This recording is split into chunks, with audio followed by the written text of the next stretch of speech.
a reading from Matt Lewis, and he writes, when a political party loses the presidency, it normally casts its eyes toward the future. Makes sense? Not so this year.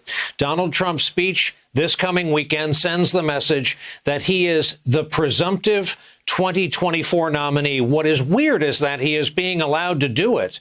After all, Mr. Lewis goes on to say, vampires can only enter your house if you invite them in.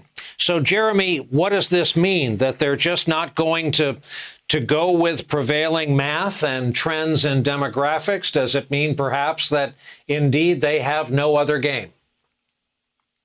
Well, to continue the metaphor there, Brian, it's Trump's house. It wasn't the Republican parties to let him in this case. It wasn't CPACs to let him in. He is the presumptive actual leader of the Republican Party at this moment and for the foreseeable future. And, you know, as Mark was saying, his attitude, his presence has so consumed everything that Republicans and conservatives used to stand for that instead of having a debate over ideas or sessions about various issues at CPAC like you would ordinarily see, what they've done is they've turned this into a grievance fest and are going to relitigate the 2020 election and propagate more false notions of election fraud and the idea that the election was somehow stolen from President Trump. And